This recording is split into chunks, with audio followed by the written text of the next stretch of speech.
In front of us today, we have the Lord of Wolves Exotic Catalyst. Now, if you thought it was broken before, well, Lord of Wolves has gotten even nastier. And I know people have various different positions when it comes to Lord of Wolves. You got the group that says, hey, it's fine, leave it alone. And then you got the other side of people that hate going up against Lord of Wolves. Lord of Wolves has a lot of good qualities. It's the best weapon when it comes to shutting down supers, outside of maybe tractor cannon. It's got phenomenal kill range, pretty decent ammo economy, and in most 1v1 engagements, it outright shreds. And with this Exotic Catalyst, it gets even better. Now, the Exotic Catalyst right here states that it increases the reload speed while Release the Wolves is active. Simultaneously though, if you do not have Release the Wolves active, it increases stability. So Release the Wolves, guys, first let's just run through Lord of Wolves. Exotic perk, it's a shrapnel launcher. It fires a powerful short-range solar burst. It does a lot of damage. Comes with things like chamber compensator, which actually helps out with that recoil control, extended mag for that bump in magazine size,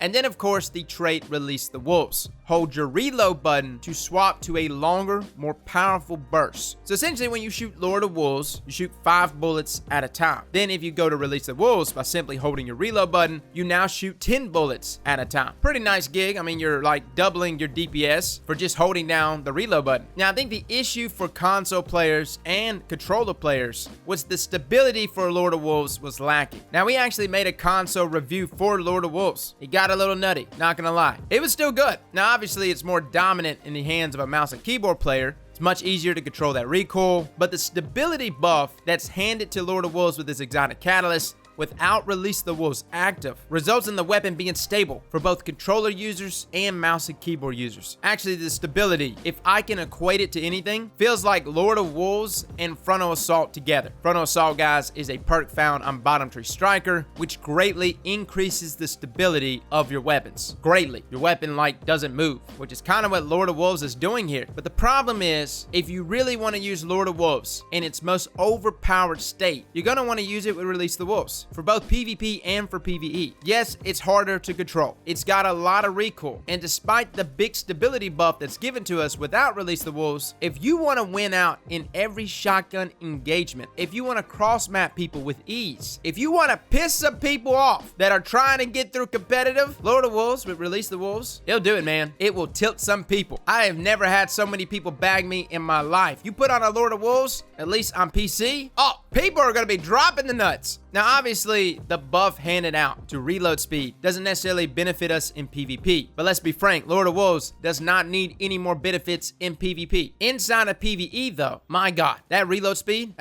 is nice. I mean, quite frankly, you're already doubling your DPS, or nearly doubling it, with something like Release the Wolves. And the reload speed here, you see how fast it is. It's substantially faster, almost on the levels of like Feeding Frenzy fast, without having to get a kill. You don't have to activate this thing. It's like Bungie handed us an Exotic Catalyst and was like, all right, listen, the caveat is you got to use this weapon in its most overpowered state to get the most overpowered benefit. You got it? And we're just like, okay, sure. Inside of PvE though, guys, fantastic for taking down majors or any high health targets. And again, all of these activities that you see here is me using this without any type of burns or beneficial perks or modifiers inside of these activities. This is just Lord of Wolves in its raw DPS form, which I was very much impressed with. So overall, guys, the Exotic Catalyst, if you wanted to take the approach of using Lord of Wolves without Release the Wolves, especially inside of PvP or even for PvE, for that stability bump, I would say, number one, you're going to conserve ammo. Number two, the weapon is noticeably much more manageable for both controller users and mouse and keyboard users. But you are missing out on a huge amount of damage that Release the Wolves gives you. And for something like PvP, it pretty much is a guaranteed kill. Now, I know everyone has a different opinion when it comes to Lord of Wolves. A lot of people gave it poor reviews on LightGG, which I'm starting to think everybody on LightGG, no offense, has got to be smoking some crack. It's the only thing that can explain this. The fact that this weapon has 2 out of 5 stars in Crucible. Crack is the only explanation here, boys. I got nothing else. Let me know how your experience has been with Lord of Wolves. I did play with it on console. We were still getting consistent kill ranges, but obviously there is a group of people that are not experiencing that with Lord of Wolves. For us, for DPS, for just PvE, this Exotic Catalyst is fantastic for PvE players. Well, fellas and ladies, thank you all for coming and watching, and as always, slap that like button like your mama told you right.